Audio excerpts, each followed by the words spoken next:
Patrick Jason Beavers was a 24-year-old from Jerome, Idaho. He had a diverse taste in music, ranging from opera to Weird Al Yankovic, and liked to lift weights. On the night of April 3rd, 1997, he was watching TV with his niece. Then she went to bed.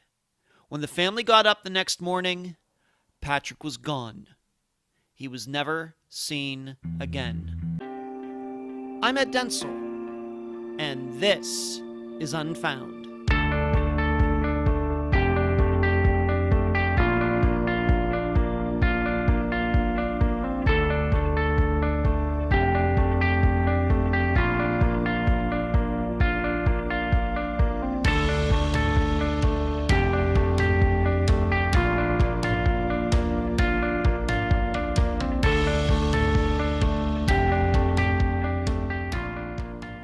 Have any of you ever gotten to participate in a time capsule? I have not, and I have to tell you, I kind of feel bad about that. If you don't know what that is, a graduating high school class or a club or a business will put a bunch of special items, pictures, a yearbook, sales receipts, letters, etc. in a box, lock it up, then bury it somewhere. Then 20 years, 30 years, 50 years later, they'll come back, dig it up, and take all of those items back out. It's a way to freeze a moment in time, with the people involved being reminded of memories they may have forgotten long ago. For them, it's like going back in time, hence the term time capsule. As I said, I've never gotten to participate in one, and it's too bad because it sounds kind of cool. I bring this up because in the disappearance of Patrick Beavers, not only did he go out into a snowstorm in freezing temperatures, we get the title Frozen in Time because his mother unknowingly created a kind of time capsule by preserving all of Patrick's possessions back in 1997, to the point they hadn't been touched or seen in almost 2 decades. Then, that capsule was opened by Patrick's sister. What it revealed were many things the family didn't know about Patrick. And it gave them, and maybe even us, a reason to believe that Patrick didn't die in that snowstorm at all. And now a summary of the case. This is brought to you by my friend Megan Good's site, charleyproject.org. Patrick lived in Jerome, Idaho with his mother and her husband. They had moved to the state from the San Francisco Bay Area the year before his disappearance. Patrick liked to spend most of his time alone reading, working out, and listening to music. He had no problem getting employment, but would often work for a while, save up money, then quit so he could spend more time with the hobbies that interested him. His mother has even called him a gifted underachiever with an extremely high IQ. The night Patrick disappeared, he seemingly walked out into the snowy night with a temperature well below freezing. He left behind his ID, wallet, and completed tax forms. He would be getting a refund that year. Patrick also left behind a letter that at first glance could be called a suicide note. However, given the circumstances in his life at the time, the note has taken on a new meaning since 1997. Though, for the record, Patrick's grandfather did commit suicide and it may run in the family. And Patrick may have been diagnosed with an incurable eye disease shortly before his disappearance, possibly leading him to depression. Yet, years after Patrick's disappearance, due to his mother pristinely saving everything of his from 1997, his family discovered Patrick had been hiding a few things from them.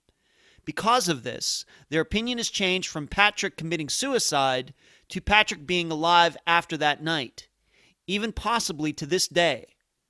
Patrick's case remains unsolved.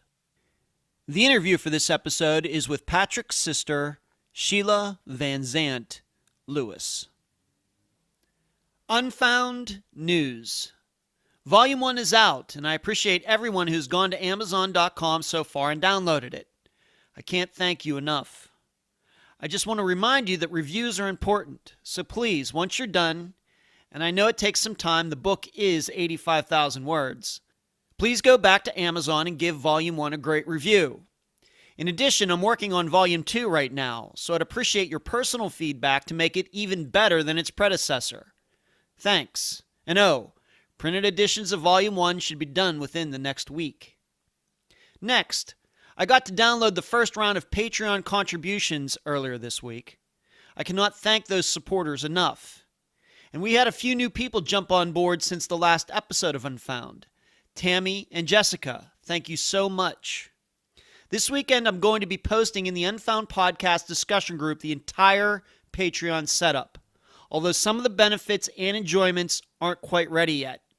However, it will give all of you an idea of where Unfound is going regarding merchandise and other promotions. And I just love giving you all a peek behind the curtain.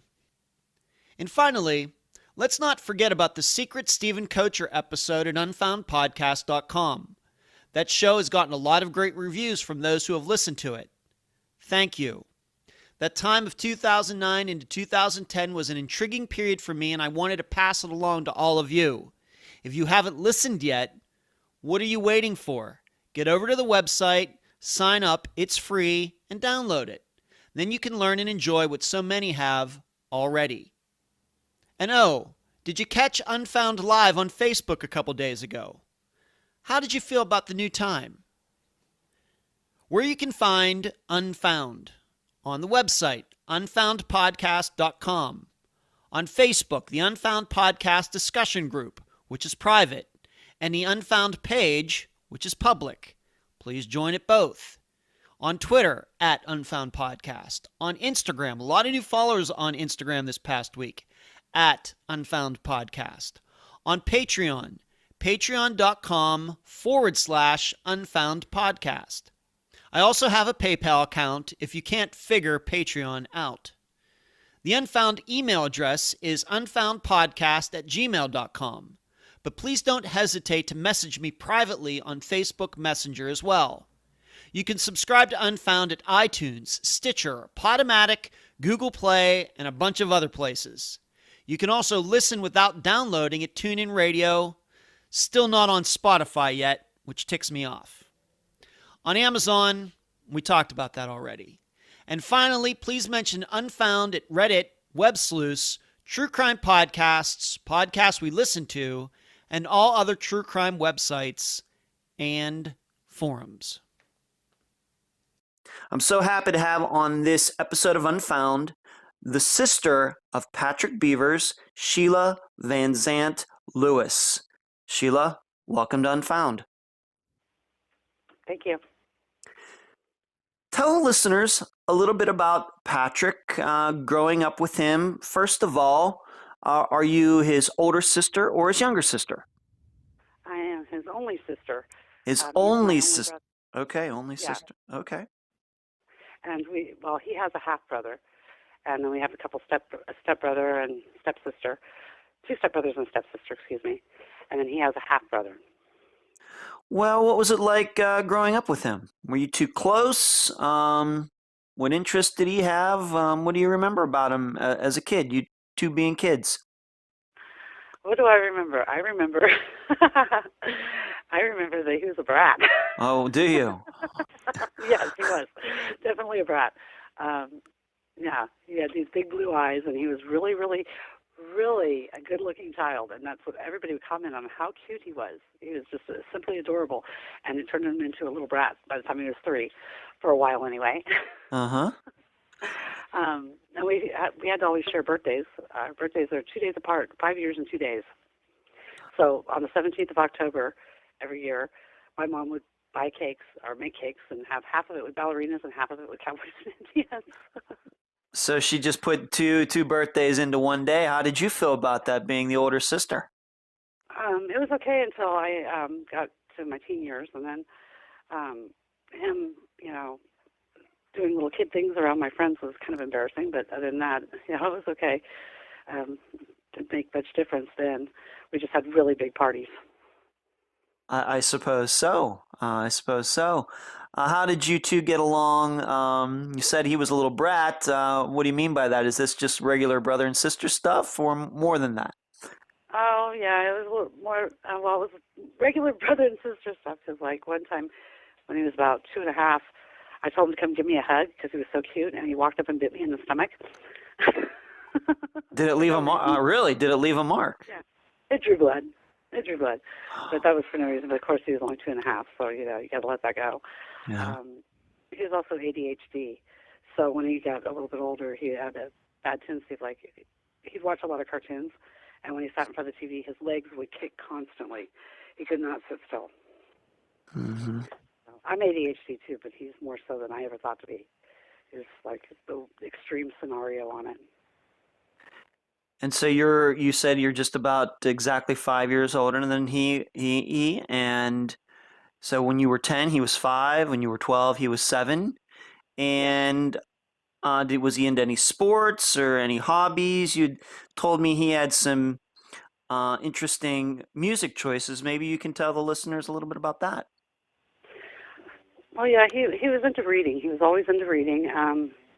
When he was about 11, he wasn't really into sports too much. When he was about 11, I think it was, he had his appendix rupture, but they thought it was the flu because his appendix were in the wrong spot. They were actually located between his spinal cord and his bowels instead of on his lower abdomen. So they had to do exploratory surgery in order to find them, and they ruptured. After that, he kind of became a little bit antisocial because he was in the hospital for 2 months, I believe. And Oh then my! when he got out of the hospital, I was no longer living in the house.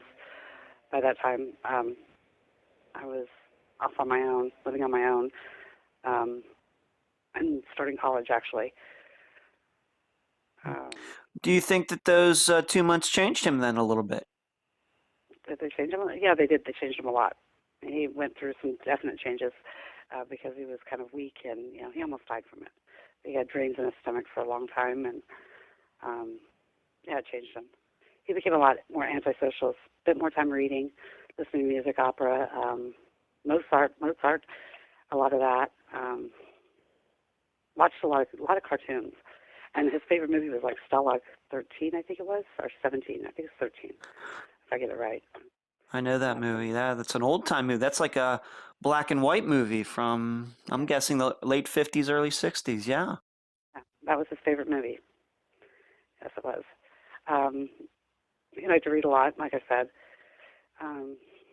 He read a lot of Piers Anthony. I'm trying to think what else he read. Stephen King. The one, Anne McCaffrey. Not familiar with her. Okay. Rob Kuntz was another one. I'm trying to think of anybody else he was reading at the time. Mm-hmm. He also was really into a lot of medieval stuff. He worked out a lot. He has a weight bench inside of his room. He worked out all the time. And he read a lot. He liked Weird Al Yankovic. So he liked classical music and Weird Al Yankovic music. Yeah. That's quite a taste. And it's a range of taste, Sheila. AC/DC and a couple of the country ones too. It was diverse, to say the least. Mm-hmm. And what did he do for school? Actually, he stopped going to school, junior high school. He was really hyperactive, and he had a high IQ. I think it was over 148. They said it would have tested low because of the ADHD at the time.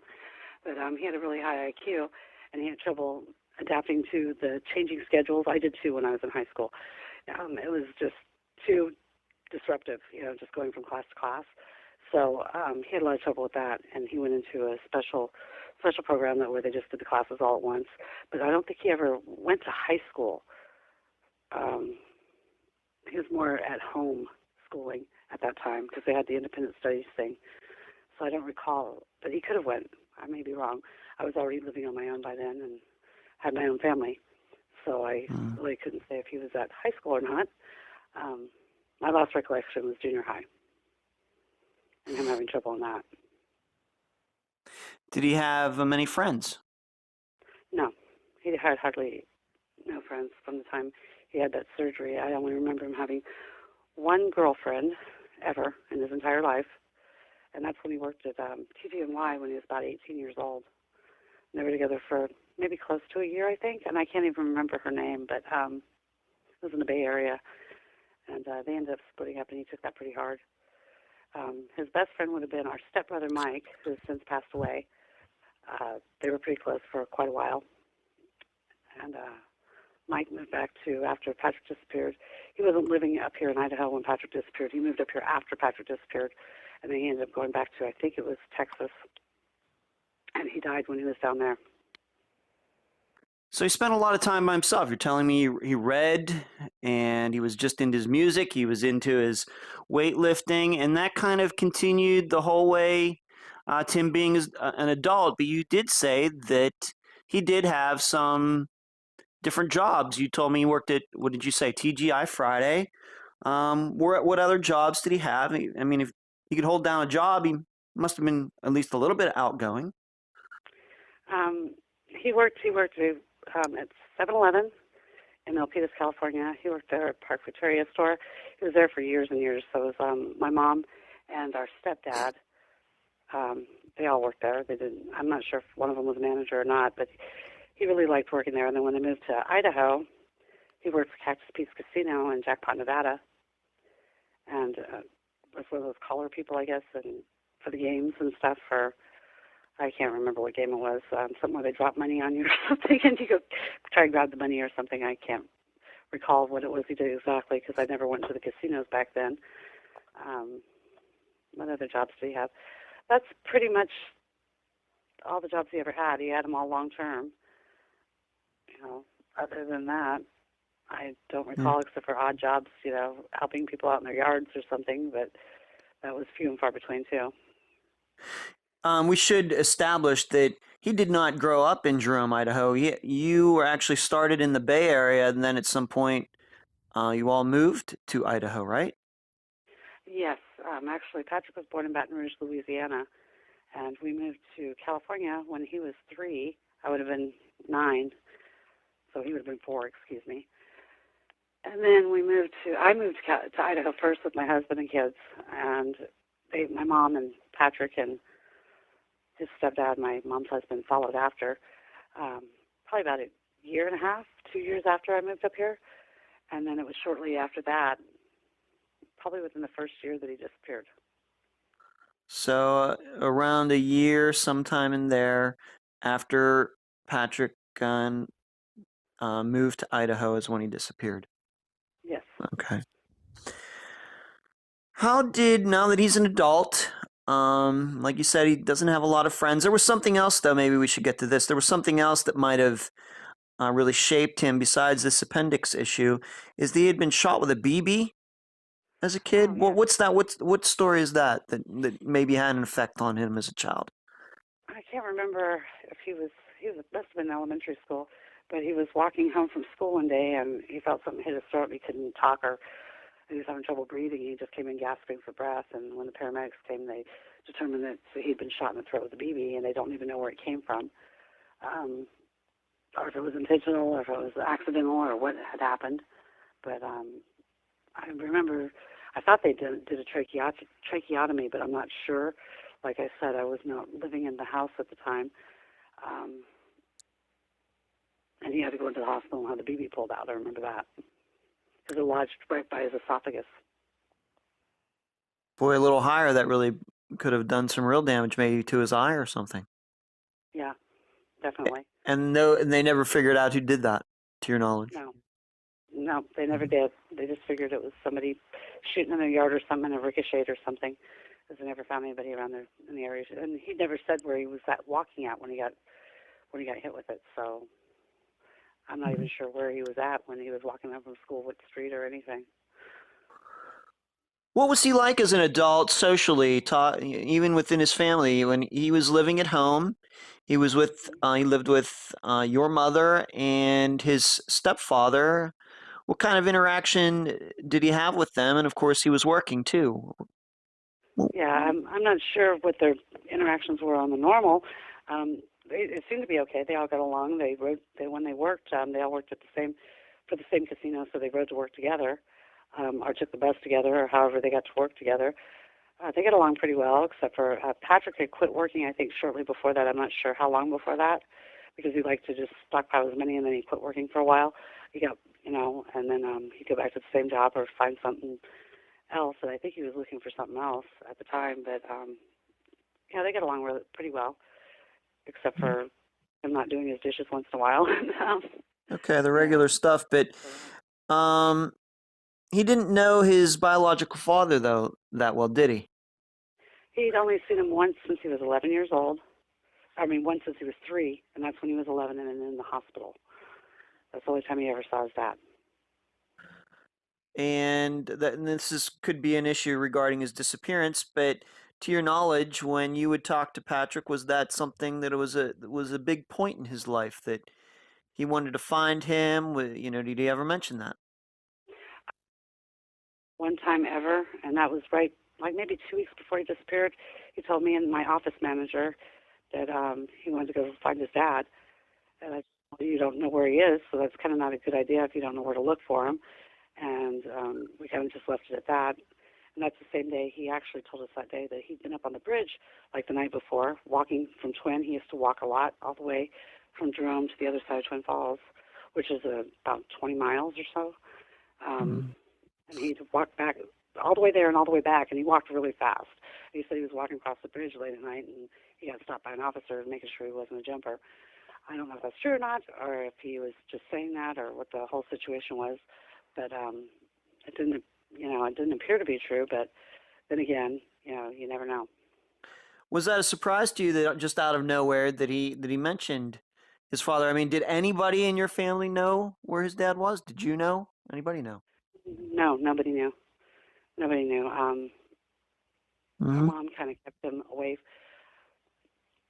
us away from him because they had some issues, and it kind of spilled down, as far as us having any contact with him over the years. But no, nobody knew where he was at that point. Okay.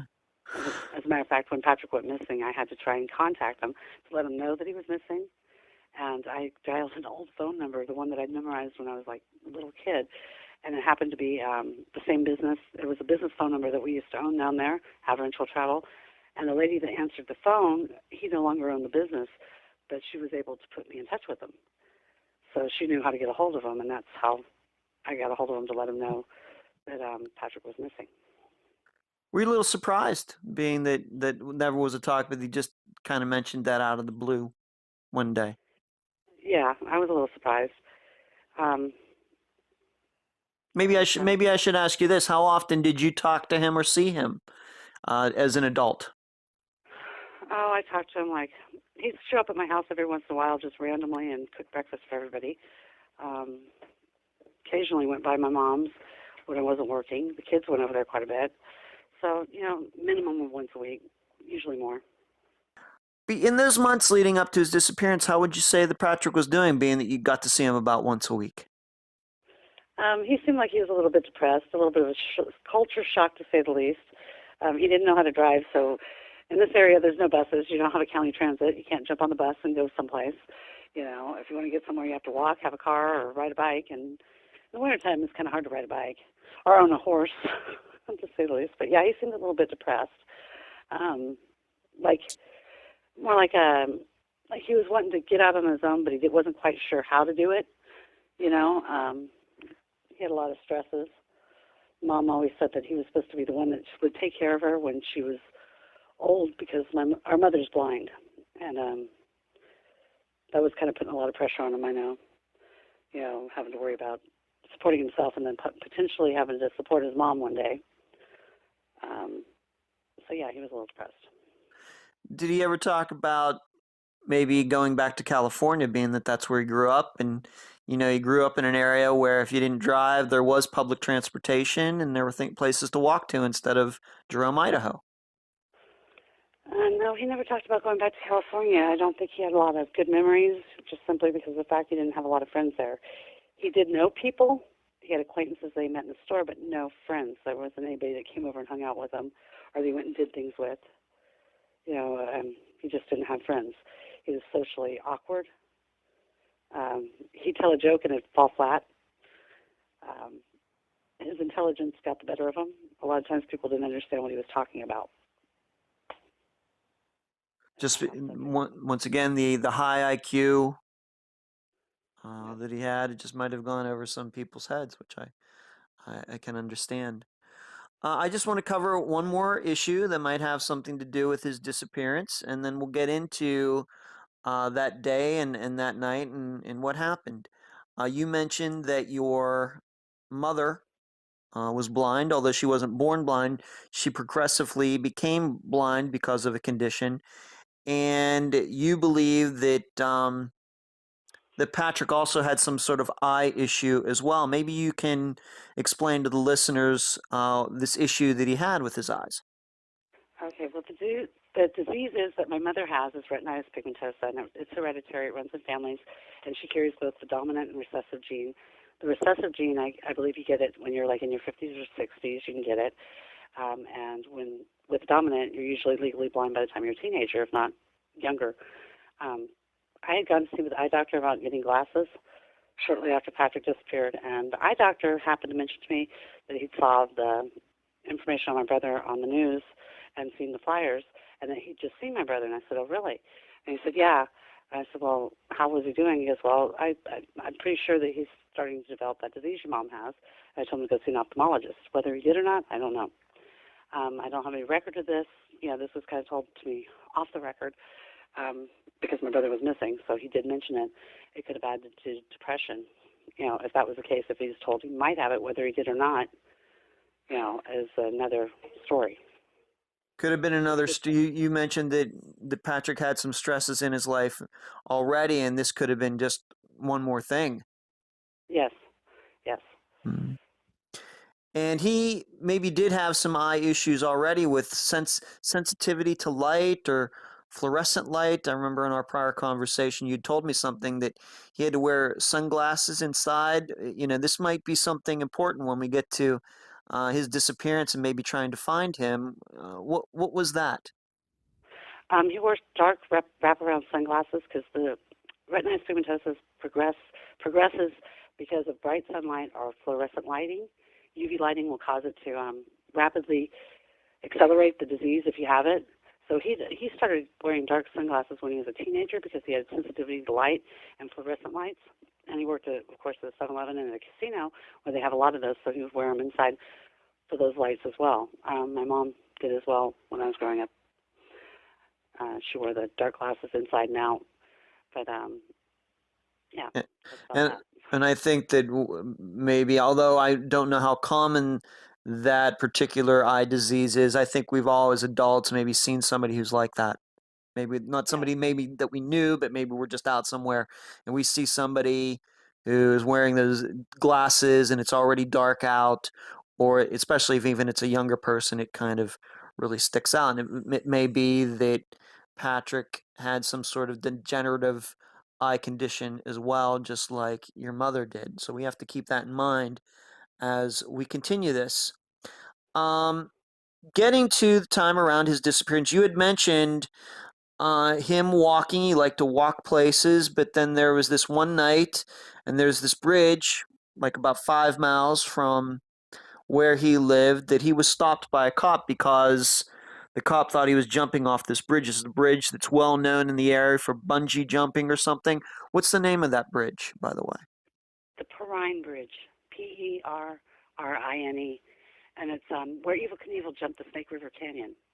It's right there. That's where it's located at, and it's actually about 8 miles from Jerome, so it's a little bit further, maybe 10 from the house where they lived. Oh, 10 miles? Okay.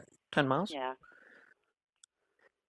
And you had said, though, that he had said that he had even told you that the cop stopped him, but for some reason, like you just said earlier, you didn't believe that story. Why is that? Any particular reason? Because he used to make things up sometimes, just for attention. Just little stories. He'd make things up. I can't think of anything that he made up right off the top of my head, but he just used to make up things. Like this happened and it really didn't happen, or this situation happened and it really didn't happen, or, well, what if this situation happened? And he'd just kind of elaborate on it from there. And he was a really good storyteller in that aspect, but a bad joke teller. All right, so we're not sure if this, and the listeners should know that you've actually looked into this after he disappeared, and you could find no cop that actually stopped him on the bridge that night, could you? I couldn't. No, I did not find one. Okay. So we come to the day that he disappeared. What do you know about that day, and what went on that night? And we'll go from there. What do you know? Well, all I know is what I was told. My daughter was staying the night over with her grandparents that night, and it was right after April 1st. I also should add that the month of April is kind of significant in our household, especially April 1st. My father, which is not Patrick's father, my father committed suicide on April 1st, 1969. And my mom has always kept away from any April Fool's jokes or anything else because she thought it wasn't a suicide, but it was an April Fool's joke because he was a prankster that went bad. So that's always been something that's always been at the top of everybody's minds on April 1st of that year because my mom always brought it up. Now, Patrick disappeared on April 3rd or the 4th. Depends on whether he left before midnight, but we think it was after midnight. My daughter was staying the night there. I guess he had a disagreement earlier that evening with Merle, nothing big, nothing out of the ordinary about how rent was due and he needed to get them some money. So it wasn't like a big disagreement, just, you need to get us some money and, well, I'm not going to the bank right now kind of thing, and left at that. They were watching scary movies that night. My daughter went to bed, and that's the last time she saw Patrick. The next morning they got up to go to the store in Twin, and my mom told my daughter to knock on the door and let them know that they were leaving, and she knocked on the door and nobody answered, so when they went in, they found a note, and that's about the extent of it. So they don't know when he left. It was sometime after midnight and sometime before 8 a.m. So your daughter is there. How old is she, by the way, at this time? Good question. Let's see. She would have been about 13, 14, maybe? Maybe not that old. Let me think. She was born in 84, so she would have been 13. Okay, so she's 13 years old. They're staying up watching movies, scary movies. She decides to go to bed. Patrick decides he's going to stay up. She goes to bed. When they all get up, he's gone. And then there's this note. What did the note say? It said, my will, Mom gets everything, no blame except my own. And it was signed by him. And that's about it. And that was a handwritten note, or was it typed out? It was a handwritten note. Handwritten note. And what did they do when they saw this note? I mean, I suppose you could look at that note a couple different ways, but I think the knee-jerk reaction would be that Patrick might have wanted to commit suicide. But so what did everybody do in the house? My mom called me and told me that he was missing and he left a note. And I hung up the phone and I told her, I said, call the police and let them know because there was a lot of snow out that night and he didn't drive. So at least I didn't think he knew how to drive. I found out later that he did know how to drive, but he just didn't drive. There was a lot of snow out that night. It was a couple feet, if I remember right. And so she called the police and reported him missing and leaving that note. So they listed him as missing and endangered and started looking for him. And actually put it on the news. And then I did a flyer, and Mom started putting up flyers. And we looked everywhere we thought he might be, but we couldn't find him anywhere. And being that it snowed, were there any footprints outside? Anything unusual that you saw in the snow or they saw in the snow? Anything like that? No, there were no footprints. So it snowed too much for there to be footprints. So we don't even know when he left, during the night, or if he got a ride from somebody, which I doubt because the street was pretty much snowed in that night, I believe, or where he went or anything else. We do know he went to the liquor store sometime in the evening before that because he bought a bottle of scotch. So, we do have that much information. And so the search was conducted. Like you said, even though it snowed, there's no footprints, so maybe he left before it really started snowing heavily. It would have been cold out. You talked about this bridge and this river that's some miles away. Was that searched? How big was the search that went on for him? Yeah, they searched the entire southern part of Jerome County, down to the canyon, inside the canyon. They had volunteers, over 100 volunteers, plus I believe there was a helicopter that was out searching, and I think they put a boat in, but they couldn't drag the river at that time because the water was too high to do anything of that nature. It was too fast. So that's the only thing that was not done. And they did not search north of Jerome. But usually when he walked south of Jerome anyways, towards Twin Falls. So, that's about the extent of the searching that I know of. Was a search to the north of Jerome ever done after that? Not that I know of. I don't believe so. Except for just people out hunting and, people looking in caves and stuff like that. Not a formal search was not done. The weather was too bad. It got to be pretty bad that year. And any idea what Patrick might have been wearing when he left that night? Have you ever been able to figure that out? Being that nobody saw him leave, could anybody even guess what he was wearing? Well, I can take a guess. He would have been wearing blue jeans, a belt, a T-shirt, and then a regular shirt. I think they were Hanes, is what he usually preferred. And he would have been wearing hiking boots. A black jacket is what I remember him having, a black one or a blue one. And I can't remember what kind of gloves he had, but he had one of those face mask things, and he would have been carrying a pocket knife, and he had his wraparound glasses, of course. So going out in the snow like that, at least he'd have gloves, he had a mask, he had boots. Maybe could survive in that weather, right? I don't know how cold it would be at the beginning of April in Idaho, but it sounds cold. But he could survive in that if he wanted to. Well, possibly, yeah, for a short time anyway. Mm-hmm. It was pretty cold, and he would have had long johns on, of course. You know, he was kind of a baby about the cold, like I was. I am, I should say. So those were the clothes that you could guess that, but we were never really able to prove what was in his wardrobe and what wasn't. And we're gonna get to that. That's an interesting part of this story. We're gonna get to that in a bit. Now, what else did you find in his room? Did he leave anything behind that you think that he might have taken with him? He should have taken with him. His ID, he left it cut up, and I found it at the bottom of a trunk a couple weeks after he disappeared. And he also left his taxes for rapid filing, you know, the e-filing, already ready to go, signed and everything. And he was getting a sizable income back for somebody his age, you know, return from his federal taxes, so he didn't owe anything, but he left them sitting there ready to file. So before he disappeared, we have to keep in mind this is the beginning of April. Taxes generally have to be done by April 15th. And he had already done his, I guess, for even though he wasn't working at the time, for whatever work he had done in the year prior, he had already taken care of that. Yeah, it was ready to go. So my mom went ahead and filed them for him, and it was just for a direct deposit into his bank account. So, and he left his bank card behind too, I believe. Okay. So even if he wanted to get money, he'd have a tough time doing that.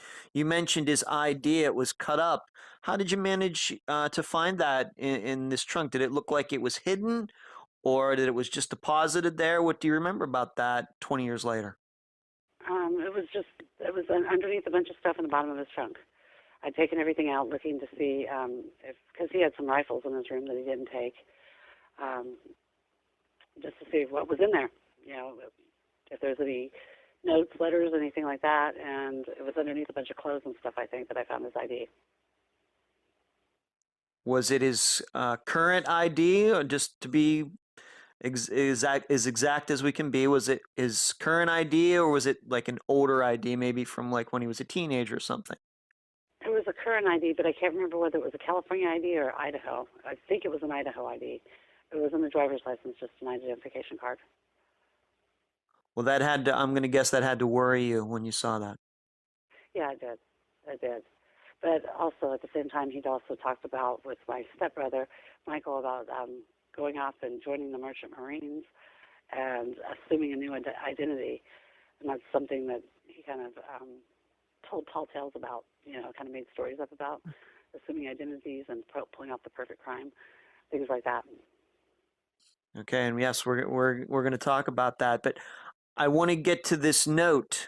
Something you told me about it. It does seem like it could be read as, frankly, as a suicide note, but maybe not, depending on what Patrick's state of mind was at the time. But you told me he's a very smart guy. He was a reader, educated, even though he was a somewhat private guy. But he had misspelled one of the words in that note. Which word did he misspell? Except, and he kind of separated it. I think he spelled it EX and then like a space SEPT, like September abbreviation. Yes. Yeah, which was kind of odd because he knew how to spell except. He wouldn't have misspelled it unless he did it deliberately. And I have no idea why he would do that.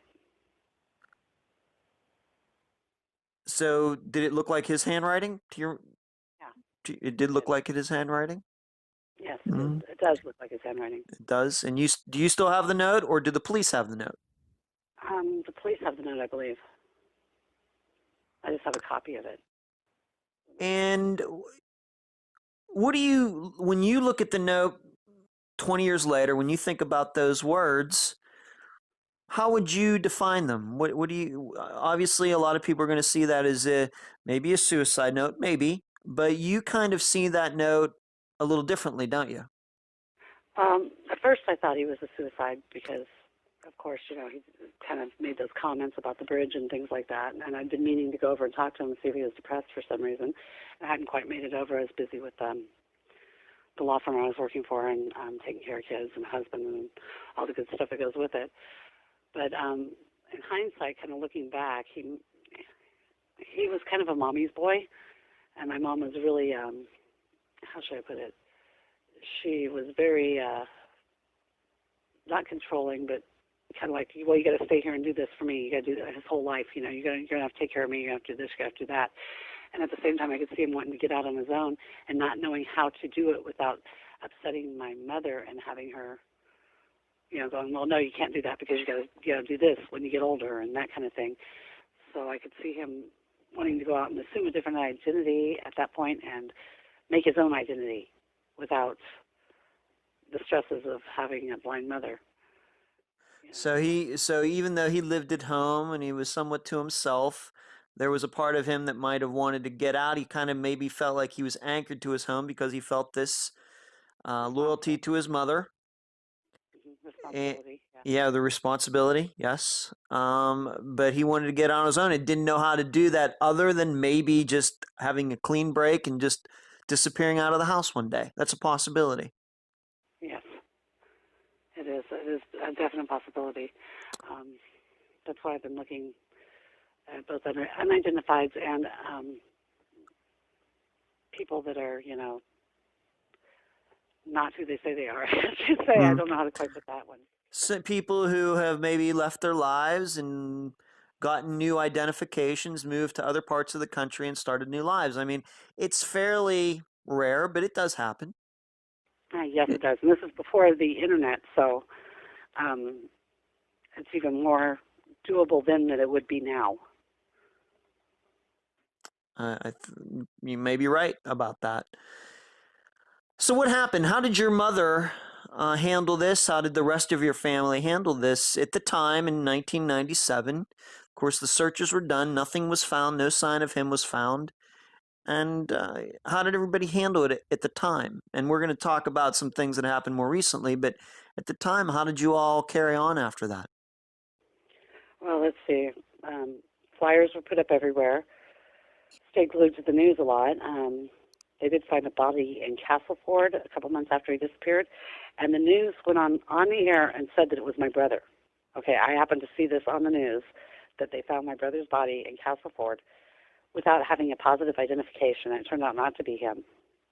And needless to say, now the news here does not do that. They do not say, well, it could be this person anymore, because they kind of caught an earful from myself as well as one of the attorneys that I worked for at the time, because my mom was really depressed and really suicidal over the entire thing. She was just a wreck.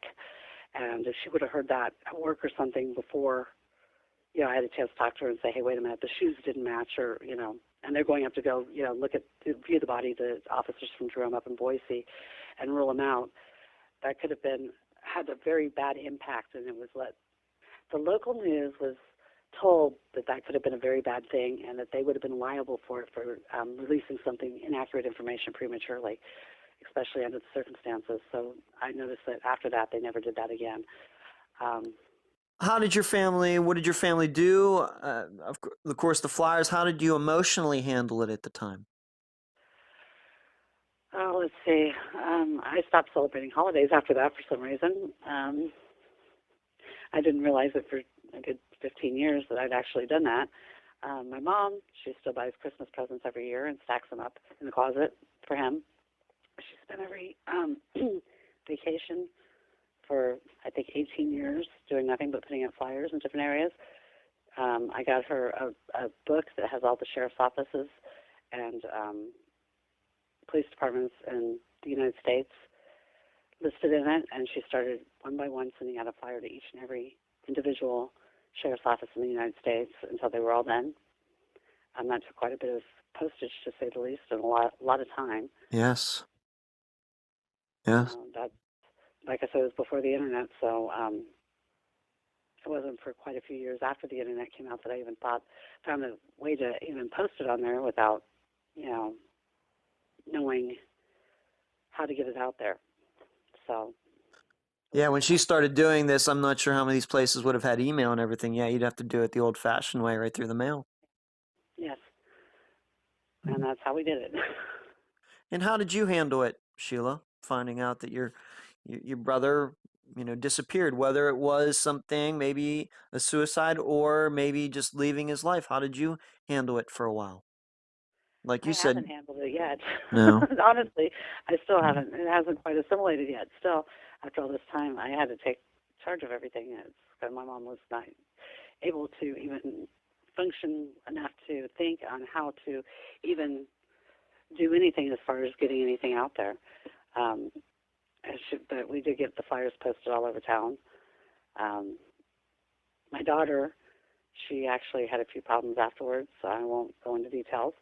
But yeah, she was really depressed over a lot of things that happened, and it was just hard on the entire family. Holidays, birthdays especially. My mom's birthday is 6 days after Patrick's, and mine's 2 days before Patrick's, so we're all in the same month. It made things a little bit on the difficult side. Of course. Now, recently, within the last few years, though, your mother had kind of kept Patrick's room exactly the way it was when he disappeared in 1997, for the most part. And it's only been within the last few years that you've gone in there and kind of started going through it. Maybe I don't know how that was happened. Maybe she allowed you, or maybe you just did it on your own. What can you tell the listeners about that? It was like his room was kind of frozen in time there for a while. What did you find? Some things you found some things in there were a little surprising to you. Yes, actually, I'll have to go back on that one. She kept his room the same until they bought a house, because they were renting the place they lived in when they first moved here. And they eventually had to buy a place after Patrick disappeared, but they kept the same phone number. And she boxed everything up. And nobody was allowed to touch it, ever, And I kept asking her, I said, well, I'm looking at all these unidentifieds. It'd be helpful if I knew what size jeans he wore or what he could have been wearing, what size shoes he had. Well, the things she gave me at first, she said, well, I think this is Patrick's, so you could look at this stuff and just a limited amount of stuff. Turned out not to even be his, because she didn't want his stuff touched. So I spent quite a bit of time looking at the wrong size shoes until just recently, when she let me go in and look through everything and get his actual clothing sizes and shoe sizes. And at that time, I found that he had a whole new wardrobe that he bought and didn't take with him. I don't know if he bought one or two, but it was a lot of Marlboro stuff, mail order stuff that he'd ordered in, like brand new jackets. He had a pair of brand new boots, and then his old boots were there, so I don't know if he had an intermediary pair that he might have been wearing. He had brand new clothes in there that had brand new toothbrushes, things like that. It was just kind of really strange, because he had all this new stuff, like a tent from Marlboro, and a lot of camping equipment and stuff like that I found packed into this stuff that I couldn't believe she's blind, but she's the one who packed it up. But she failed to mention that there was anything like that, And where had this stuff been sitting all this time?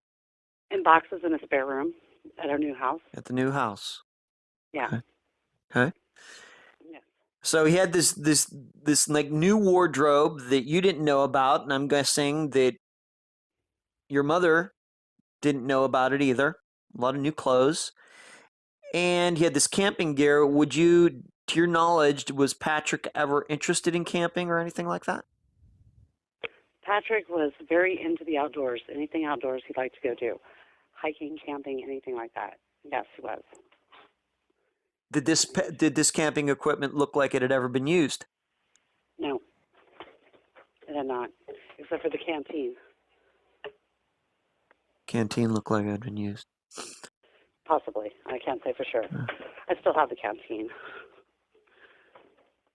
And you also find probably the most interesting fact that jumped out to me when we first talked. You found a receipt from a car parts store. What can you tell the listeners about that? It wasn't a receipt. It was, I was trying to make sure that the note was written by him. So I asked if there was anything else that had his writing on it, and she let me go through some papers that she had of his, and I found his check register from his checking account to use for comparing the handwriting, to see if it looked like it was the same handwriting. And there was an entry shortly before he disappeared where he bought, it's been $104, I think it was, I can't remember off the top of my head, at an auto parts store. Well, when I asked Merle, my mom's husband, if he had Patrick pick up any auto parts for him, he said no. Michael was living in another state. I didn't have him pick up any car parts for me. To the best of my knowledge, until that time, I didn't think my brother knew how to drive because he was afraid of being in an automobile because they got blindsided by a diesel truck, a big rig in Sequoia Park, and pushed off a cliff and got hung up on a tree. And they were all seriously injured in this accident because they were on there's still like a 40, 50-foot drop-off from where the truck got stuck on a tree. And since that time, he never wanted to learn how to drive. Well, when I asked about it, and I said something about him not knowing how to drive, my mom said, yeah, he knew how to drive. I said, well, when did he learn how to drive? And, that's something I never knew. She goes, well, he learned when in California. But he just didn't want to drive because he was afraid to. So he didn't know how to. He just never bothered getting a license, and he was afraid to drive, I guess. But nobody had a car that he would have bought car parts for. So the way you found out that he bought this car parts is through his checking account. Not actually, you didn't find a receipt. You found something in his checking account, his bank records that said that. Yes. And how much was the amount? I think it was around $104, but I'm not entirely positive. I'd have to do some searching back through the records that I have and see what I could find. But I think it was over 100. I know that. Still, that's considerable. I mean, of course, car parts, even at your regular auto parts store, they can get a little expensive. And of course, we don't know what he bought or how much of it. Maybe bought a bunch of oil. We just don't know. But for somebody who allegedly didn't own a car, it's a little unusual for them to spend $100 in a car parts store. Yes, it is, definitely. And being that you had those bank records, did anything else kind of catch your eye? Places he might have spent some money that maybe seemed unusual that you can remember? No other ones that I can remember. And how soon was this purchase of these car parts? How soon was it to the night that he disappeared? I want to say within 2 weeks, but it could have been as long before as a month before, lengthwise, as far as time. Right, so you're looking at his last bank statement, so it'd be like the prior month. Yeah, I believe so. It was actually not the bank statement. It was his bank register, where he writes in the checks he's written, because I was using it for handwriting comparison. Oh, okay. And that's when I noticed that he had written that in. That he bought the parts. So we have some interesting information here. On one hand, we have this note that may seem like a suicide note, but being that you know Patrick as well as anybody, you kind of maybe interpret it in a different way. Maybe I should ask this. How did your mother interpret that note? She was still looking for him. She kept thinking he was alive somewhere. She just recently accepted the fact that he's not coming back. And she wants to get closure now, and she'd rather know something rather than nothing. She's finally started to live life again, I guess you could say, a little bit. I guess what I'm asking is, did she see it as a suicide note? No, she didn't. Did she view it more like you did, possibly, that he was maybe, frankly, just looking to get away from her and move out on his own? Was that? How she was thinking? Yeah, that he just went out and assumed a new identity. I'm actually the only one who thought it was a suicide at first, aside from some of the officers. And then, like I said, it was after a while when I reread the note, I seen it could be taken more than one way. You know, Especially the way uh, that you knew Patrick, especially that yeah, way. yeah. So it wasn't until after that that I reread it, and I actually only saw the note one time, and it was a long time before I ever even got a copy of it. I mean, like maybe 10 years before I got a copy of it and seen it again, and was able to and viewed it in a different way. So I just kind of assumed the first couple of years that he was a suicide and that we were just waiting to find him. But Mom was still looking for a living person, and it didn't really dawn on me until I saw that note again that it could be taken more than one way. So we have the note. We have, though, on the other hand, we have this purchase that he made not long before he disappeared, that he might have had a car that nobody knew about. He might have registered it, possible, without anybody knowing, including you or his mother. We just don't know. He did work. You told the listeners that he worked, and being that he was living at home, maybe you got to save a lot of money. Could have easily bought a car somewhere without anybody knowing. So we have some, maybe you might call it conflicting information here. Yes. And on top of that, you had mentioned that he loved to read, and you think that this might have played a role in maybe him wanting to pull off some sort of, disappearing act, let's call it, because, he did like books with, plots like that. What can you tell the listeners about that? Well, he did mention wanting to go find his dad shortly before he disappeared. We had no idea where his dad was. I would think that if he was going to do that, he would have headed towards Baton Rouge, Louisiana. It turns out his dad was in Texas. So his father hadn't seen him, but after I contacted him, I hadn't talked to his dad, and you got to remember, this was the only dad I had ever known too, that I grew up knowing. Um, After I contacted him, I was a little bit skeptical that maybe he helped him get down there and was, hiding him out or something. So we hired a private investigator who actually went down there, met him, got invited to dinner, and came back with a full report saying, Patrick was definitely not there. This is within, the month after he disappeared. Told me that my ex-stepdad's wife was pregnant and expecting a baby, or had a little boy. I can't remember which one it was. But one of those things were in the report. But him and his wife went to dinner, and his wife was pregnant at the time over at my stepdad's house. So he was actually a really good private investigator. So we had some closure on that end, so we knew that's where he wasn't. And if he was on his way there, he hadn't gotten there yet. And in the last 20 years, may I ask, is your dad still alive? Stepdad, yes, he Step. is. And I actually just went down there and seen him earlier this year.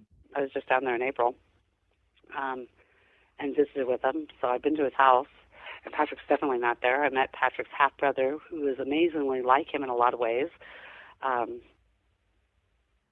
Even kind of has the same build and everything, talks like him, really smart like Patrick was, or is. Really nice guy. He's about the same age as my son. They're not too far apart in age, so Patrick's brother is the same age as my son, his nephew. And nobody.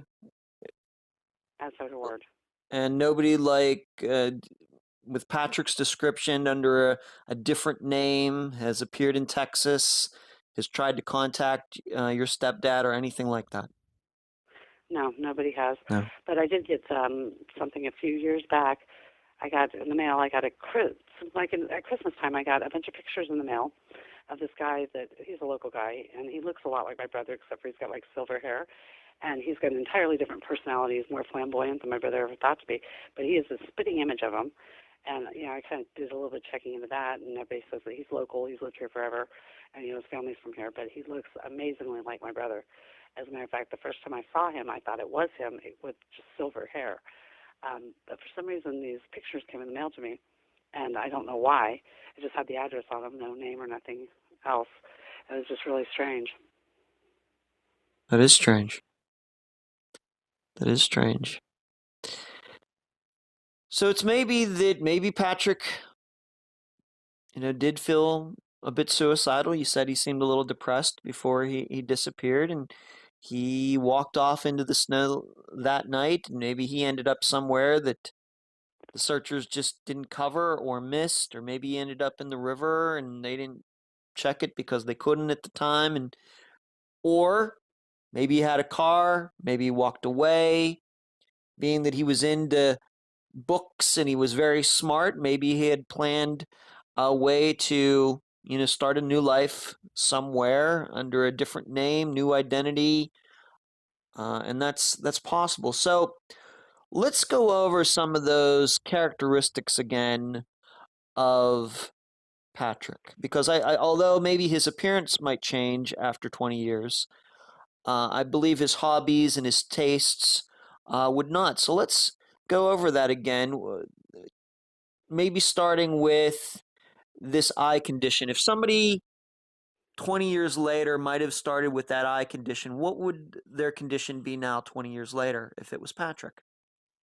He would have no peripheral vision. He wouldn't be able to see out the sides. So if you took your hand and went from behind him with both hands and kind of like went forward, he wouldn't be able to see your hand until it was way in front of him, as it causes tunnel vision and not removable pigments that are attached to the retina, and they form and they kind of slowly close in. So if you look through like a paper towel roll, that would be about the amount of vision he would have if he did have that eye disease now. And he'd still, of course, be wearing the sunglasses probably. Yes, and he did wear regular prescription glasses, but very rarely. I think he had astigmatism. So by this point, even if he could drive a car in 1997, maybe 20 years later, he probably wouldn't be able to pass a driving test, probably. He could pass the driving test because the vision that my mom had in the center is very clear. If you're just looking through the machine, it's just you wouldn't be able to see anybody driving up alongside you. Everything would be a blind spot on the sides.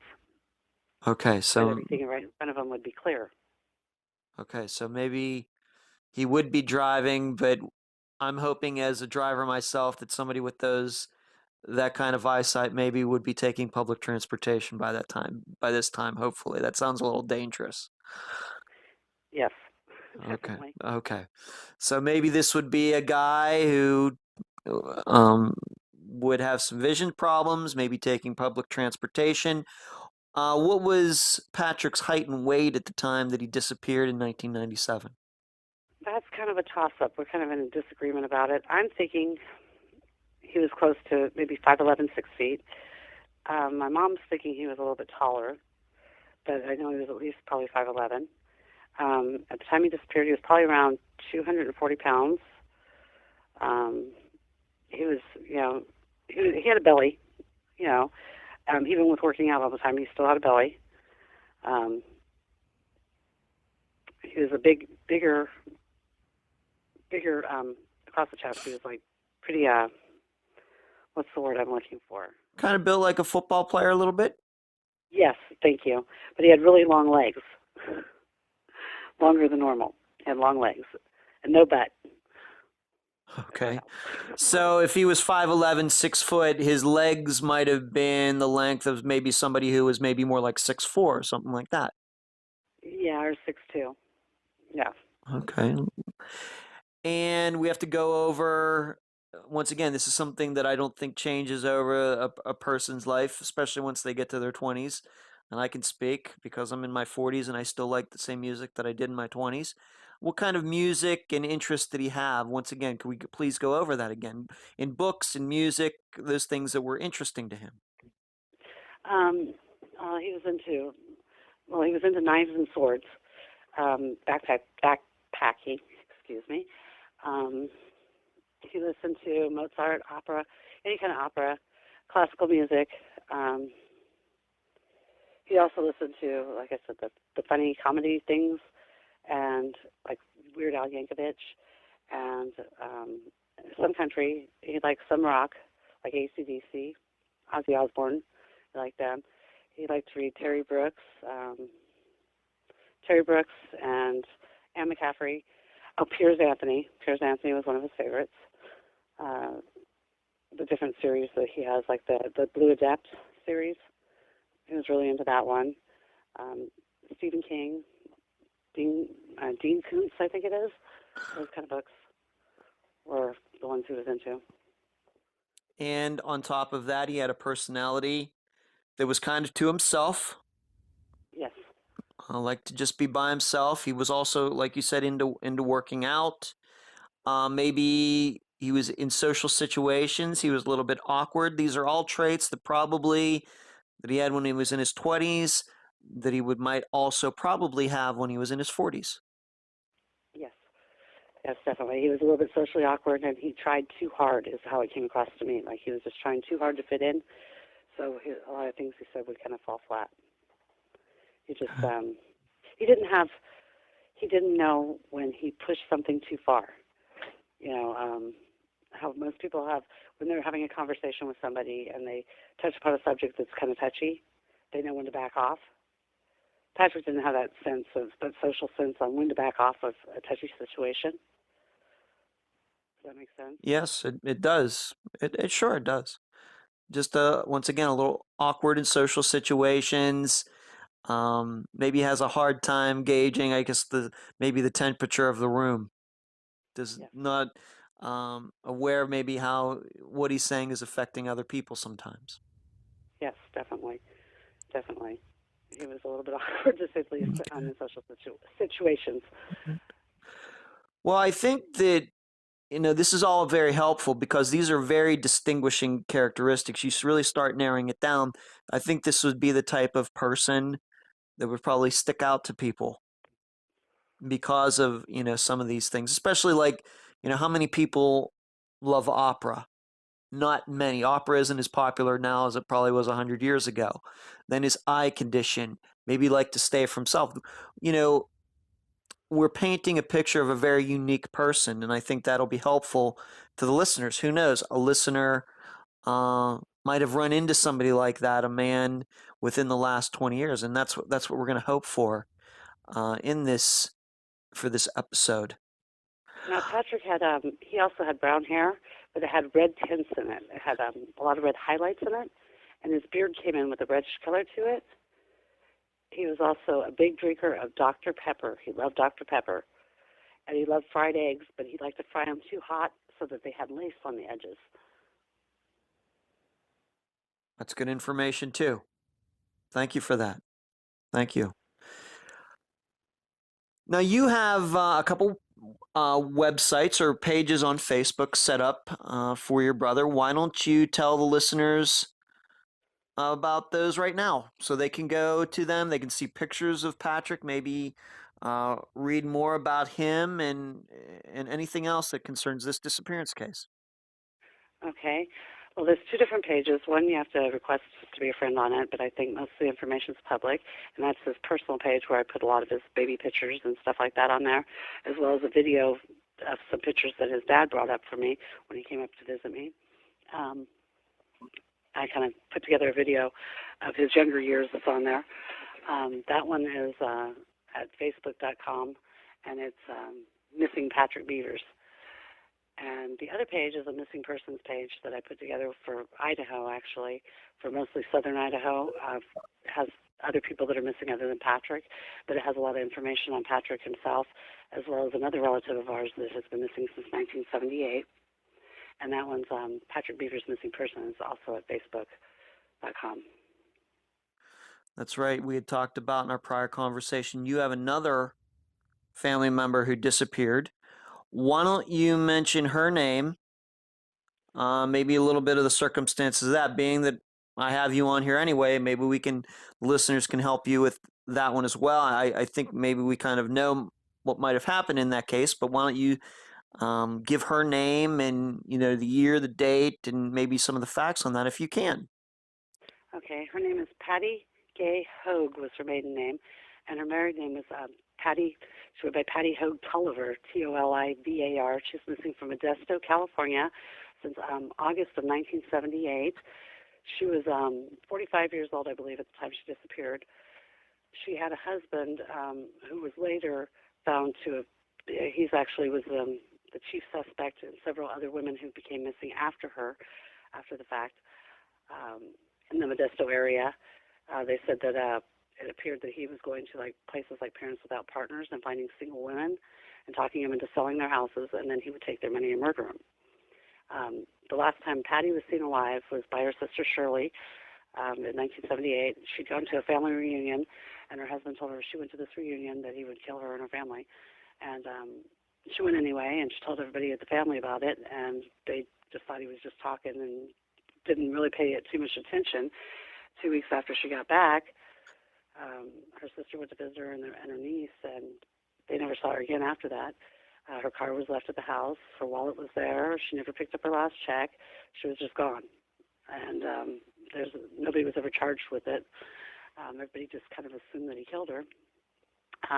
Her husband was finally caught because he murdered a woman. I believe her name was it was Florence Richina. Richina was 49, and she used to be a school teacher in Modesto. He murdered her, and he shot her to death, and then he was found several feet away or 100 feet away, bloody footprints leading from the vehicle to him. He had a heart attack, and he had a pillowcase full of money that this exact amount she just got for selling her house.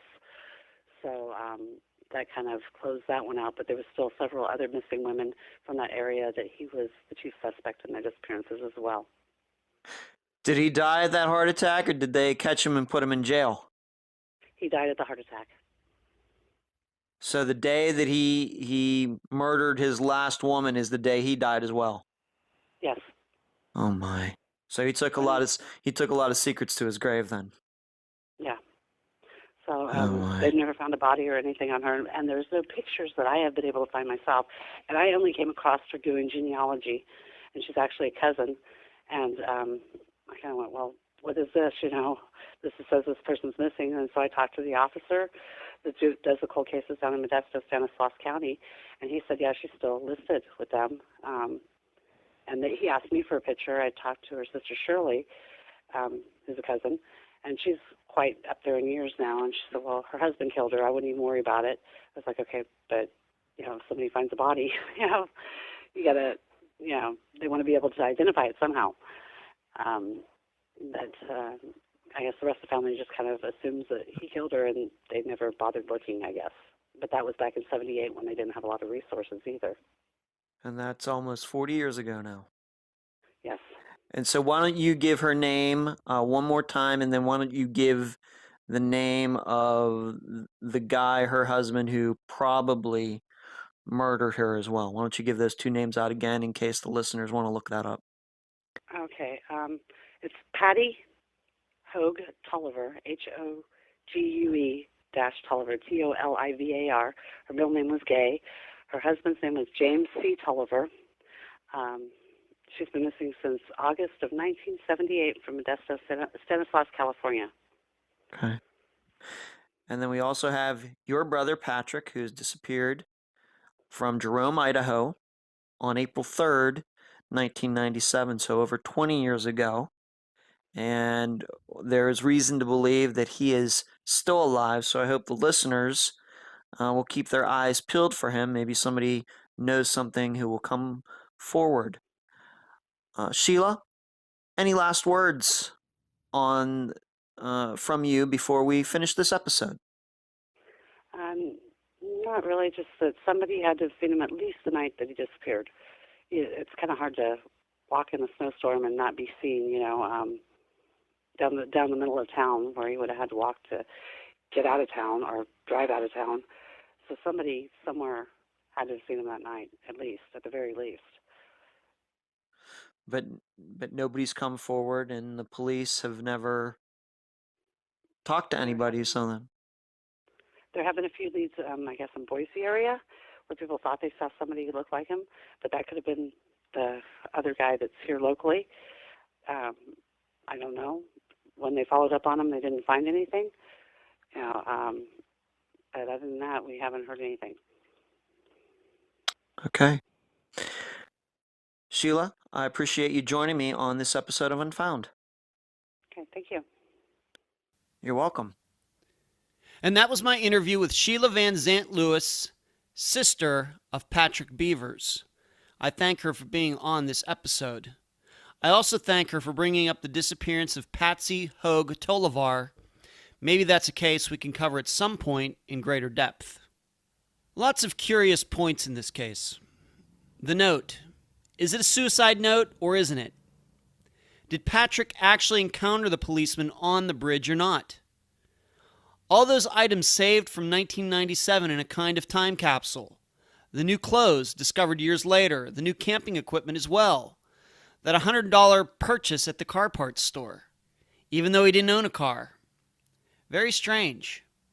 No footprints in the snow, although that might be explained if we knew exactly when Patrick left. Yes, lots of confusing and debatable points. What sticks out to me, though, is the talk about Patrick not paying his rent shortly before he disappeared. It was April 3rd, and Patrick still hadn't paid it. I'm taking for granted it was due on April 1st. What that tells me is he knew back in at least late March that he would be disappearing. Not paying his rent is also hard to understand, since it doesn't sound like he had a lot of expenses. Or maybe he spent all his money on those new clothes and that camping gear. Or maybe on a car. Now there's a thought. But there's also that tax return that would have been enough to cover April's rent, but he hadn't mailed it in yet. So the question is, did he not pay his rent because he knew he wouldn't be living many days into April? Or did he not pay his rent because he knew he was moving not many days into April? Hard to say. I'll leave that theorizing up to you. But let's go over Patrick's vitals one more time. He's around 6 feet tall, about 200 pounds, although after 20 years that could certainly change. He was into opera and classical music and Weird Al Yankovic. He would have considerable vision problems by this time and be wearing sunglasses to protect his eyes from UV rays. He has worked in the casino and convenience store businesses. He is socially awkward but friendly, although he prefers to be alone with his own interests and hobbies. He is highly intelligent, and he likes to read and go camping. If you think you know a man or have known a man like this, please contact myself, Sheila, or the Jerome Police Department. But we have to keep this in mind. Patrick, as an adult, had the right to leave his life if he wanted to.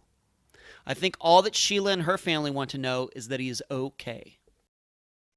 I'll leave the rest of the theorizing up to you. And that's the program. If you found it informative, please go to the app that you use to listen to Unfound and give this podcast a nice review. I thank you for listening. I'm Ed Dentzel, and you've been listening to Unfound.